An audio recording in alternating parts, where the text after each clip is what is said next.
안녕하세요. 저는 이미향입니다. 제가 어느 곳에서나 강의를 시작할 때요, 삼행시를 짓습니다. 이 세상에서 미소가 멋지고 향기 나는 이야기를 전하는 저는 스토리텔러 이미향입니다. 제가 2년 전에 유튜브 방송을 한 8회 정도 한 적이 있습니다. 근데 어떤 사정으로 인해서 중단을 하게 되었어요.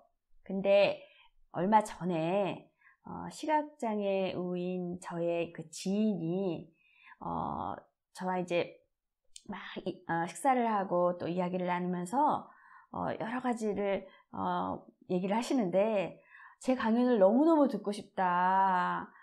유튜브로 듣고 또 여러 가지 그 독서를 하고 싶어도 자신은 이렇게 확대경을 이용해서 오디오북 같은 거를 듣기도 하고 또 확대경을 이용해서 책을 읽기도 하는데, 저 자신의 바람이 저의 목소리를 들으면서 공부를 하고 싶다, 이 얘기를 하시는 거예요. 제가 그 말을 듣고 그래, 이런 분들 정말 이렇게 뭔가 독서하고 싶고 또 공부하고 싶은 이런 분들, 시각장애가 있기 때문에 힘든 분들, 이런 분들을 위해서 정말 좋은 방송을 만들어보자 라는 결심을 하게 되었습니다. 제 마음에 이렇게 확 동기부여가 되더라고요. 물론 일반의 시각장애를 가지고 있지 않은 분들도 제 방송을 들으면 좋죠. 그런데 특히 책을 읽거나 어떤 여러 가지 불편함이 있는 분들이 제 방송을 쉽게 소리로 잘 전달을 받았으면 좋겠다라는 바람이 있습니다. 제가 앞으로요, 이 시간이 일주일에 1회 정도 여러분들과 좋은 글 그리고 진솔한 삶의 이야기 이렇게 나누는 시간을 갖도록 하겠습니다. 한 일주일에 1회인데 15분에서 한 20분 정도가 좋을 것 같다라는 생각을 합니다. 이 시간 동안 소통하는 시간, 따뜻한 시간이 될 줄 저는 믿습니다. 제가 강연을 한 지가 한 18년 정도 되는데요. 이제 강연을 의뢰받을 때 관계자분께서 아이고 강사님 재밌게 해주세요, 뭐 빵빵 터지게 해주세요, 요즘은 뭐 그렇게 막 웃기게 안 하면은 집중 안 해요, 뭐 이렇게 요구를 하십니다. 그런데 제가 뭐 개그맨처럼 웃음 치료사처럼 여러분을 웃겨드릴 수는 없어요. 그러나 따뜻한 시간, 의미 있는 시간, 그리고 자신을 돌아보고 자신을 사랑할 수 있는 시간, 그리고 마음을 진심으로 이렇게 나누는 시간이 되도록 함께, 저만이 아니고요, 이 시간 함께 만들어 갔으면 좋겠다라는 생각을 합니다. 그렇게 되리라고 저는 정말 믿습니다. 네. 제가 이미향이잖아요. 이름값을 해야겠다, 그 생각이 저의 철학입니다.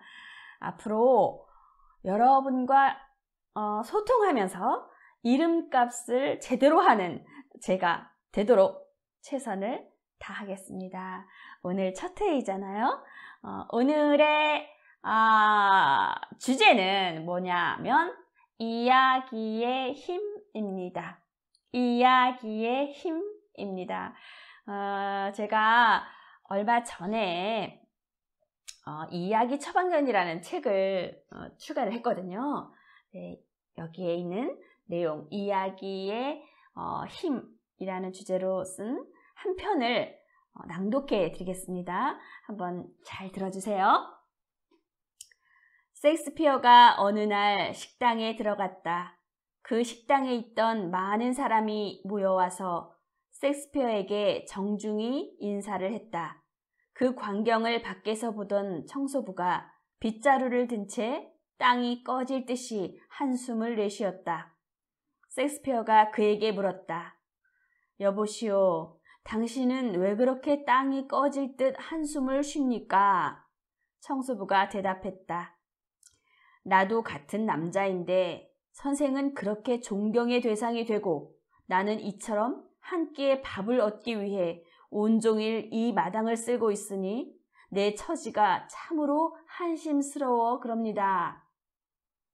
섹스피어는 청소부에게 말했다. 그대 친구여, 한탄하지 마시오. 그대는 지금 신이 지어놓으신 이 세계의 한 모퉁이를 깨끗하게 하는 것이라오. 그대가 없다면 이 지구의 한 모퉁이는 더러워질 것이오. 이야기도 어쩌면 빗자루 같은 것이 아닐까? 마음 한 모퉁이에 쌓여있던 삶의 찌꺼기를 쓸어낼 수 있는 그런 이야기. 마음이 울적할 때 가슴속 이야기를 꺼내 추억 여행을 떠난다. 나는 어린 시절 충북 제천에 있는 성림 어린이집에 다녔다. 그곳에 일주일에 한 번씩 이야기 아줌마가 커다란 그림책을 들고 오셨다. 지금으로 치면 동화 구연가였다. 이야기 아줌마야! 라고 먼저 발견한 아이가 소리치면 우리는 맨 앞줄에 앉기 위해 서로 밀치며 달려갔다. 옛날에 토끼와 호랑이가 살았는데 이야기 아줌마의 달콤한 목소리에 우리는 상상의 세계로 여행을 떠났다. 신나게, 아주 신나게 재미있는 이야기 속으로 빨려 들어갔다. 공주도 되고 선녀도 되고 곰과 토끼도 만나고 때론 여우와 호랑이가 무서워 도망치기도 했다. 소극적이고 수줍음 많던 나는 어릴 때부터 말하는 것보다 이야기 듣기를 좋아했다. 이야기를 들으며 그 상상 속에서 울고 웃었다. 행복했다. 아름다운 즐거웠던 유년 시절은 아직도 기억 속에 고스란히 남아있다. 어느 날이었다. 이야기 더듬이를 휘젓고 다니다가 우연히 신문에서 흥미로운 기사를 읽었다. 미국 하버드대학교 뇌과학 연구팀이 발표한 논문이다. 우리가 자신에 관해 이야기할 때 뇌는 음식이나 돈, 섹스로 인한 쾌감과 비슷한 자극을 받습니다. 또 사람들은 자신을 드러내고 싶어 자기 수익의 17에서 25%를 포기하기도 합니다. 아, 그래서 그랬구나. 이야기는 긍정적인 자극을 주는 거구나. 내가 이야기의 매력을 느끼는 이유를 알았다. 나는 이야기꾼, 즉 스토리텔러의 힘을 믿는다. 모든 사람이 가지고 있는 각자의 이야기를 진솔하게 풀어나가는, 궁극적으로 듣는 사람에게 웃음과 감동, 치유를 주는 스토리텔러. 사람들이 가지고 있는 이야기 본능을 일깨워 마음속에 가둬진 답답한 마음을 풀어내게 하는 것. 이 일이 나의 사명이라고 생각했다. 나도 역사가 있는 적어도 내 인생의 주인공이다. 라는 대사가 영화 써니에 나온다. 그렇다. 이 역사가 바로 자신의 스토리다. 인생이라는 무대에서 당신은 조연도 엑스트라도 방관자도 아니다. 주인공은 쉽게 좌절하지도 포기하지도 않는다. 불끈 쥔 두 손등에 파란 힘줄이 솟도록 당신의 역사를 스토리텔링할 이유가 여기에 있다. 이야기는 호흡이나 혈액순환처럼 인간 본질의 한 부분이다. 영국의 여류 소설가 바이어트의 말이 떠오른다. 네, 제가 이야기 처방전이라는 저의 책의 2페이지에서 6페이지에서 7페이지 이렇게 낭독을 했습니다. 어떠셨나요? 낭독해보니까 잠시만요. 6페이지에서 제가 6페이지에서 10페이지까지 낭독을 했네요. 6페이지에서부터 10페이지까지 낭독을 했습니다. 제가 이렇게 낭독하다 보니까 어린 시절에 정말 막 이야기하지 마다 그 소리에 막 올망졸망 모여 앉아서 그 선생님이 펼치는 그 이야기 세상으로 들어가서 막 행복해하는 그런 저의 어린 모습이 이렇게 떠오릅니다. 우리는요 태어나면서 할머니나 어머니가 들려주시는 옛날 이야기, 그죠? 옛날 이야기를 들으면서 자랐고요. 또 텔레비전을 통해서 드라마, 그리고 또 수많은 광고를 통해서 다양한 형식의 이야기를 만날 수 있었죠. 또 여행지 같은 데서도요, 전설, 설화, 민담, 뭐 이런 것도 다 역시 이제 이야기에 속하고요. 만화책, 게임, 뮤직비디오, 연극, 영화, 이렇게 이야기는 교육 분야에서 뭐 동화나 우화를 활용한 아동 교육은 뭐 말할 것도 없고요. 광고, 관광, 마케팅, 그런 다양한 분야에서 활용되고 있다라는 거죠. 매체도 다양하죠. 어떤 이미지라든가 뭐 어떤 소리라든가 어떤 퍼포먼스라든가 글이라든가 모든 이런 다양한 매체를 통해서 전달되는 게 이야기입니다. 실제 이야기 범위가 우리가 생각하는 것보다 훨씬 넓어요. 그래서 우리는 하루 동안에 사실 수많은 이야기 속에서 울고 웃으며 그렇게 살아가고 있는 겁니다. 매일매일 새로운 이야기를 만납니다. 그래서 우리가 오늘날 이야기의 홍수시대라고 해도 과언이 아닙니다. 근데 이 말이요, 우리나라에서 1998년도에 타이타닉이라는 영화가 나왔어요. 그때 아이고 소나타 그 차 몇천 대 만드는 것보다 효과적이다라는 담론이 형성되면서 그때부터 우리나라는 이야기에 주목하기 시작했습니다. 예, 스토리텔링 시대, 그죠? 그러면 이야기란 뭘까요? 이야기란 뭘까요?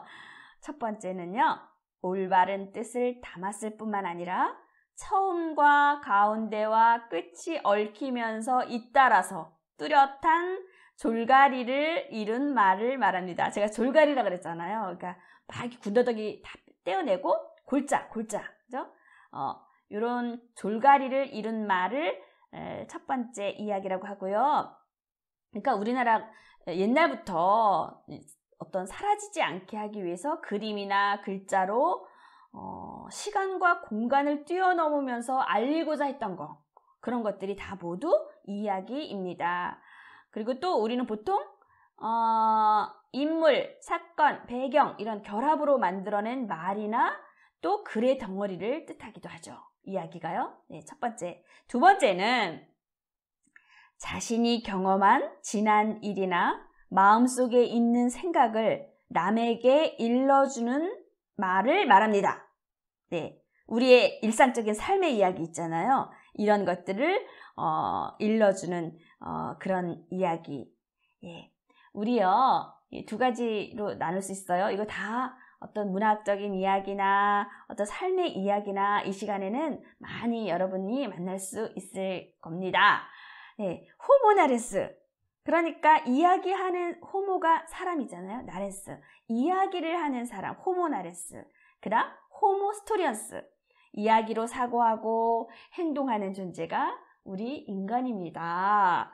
그래서 우리가 살아간다라고 하는 것은요, 너와 나, 우리 서로 얽히면서 이런저런 일들을 경험해가는 과정이라고 할 수 있는데요. 근데 이 등장인물들이 막 서로 관계하면서 사건을 만들어 나가는 그 이야기 세계와 굉장히 비슷하죠? 네. 그래서 현실이 이야기로 얼마든지 반영되어서 표현될 수도 있고, 또 이야기와 비슷한 삶의 구조 속에서 살아가는 사람들의 행동에 이야기가 다시 영향을 미칠 수도 있는 겁니다.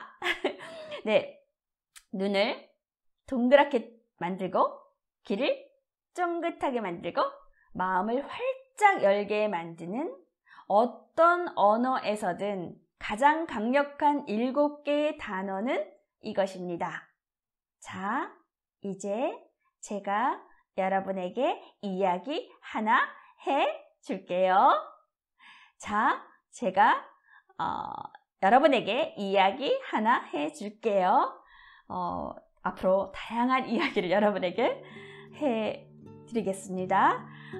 다음 시간도 많이 함께 경청해 주시고 또 참여해 주시면 댓글도 달아주시고 구독도 해주시고 또 좋아요도 눌러주시고 그렇게 같이 여러분의 그런 반응들을 제가 느낄 수 있었으면 좋겠습니다. 다음 시간도요. 우리의 이야기는 ING. 감사합니다.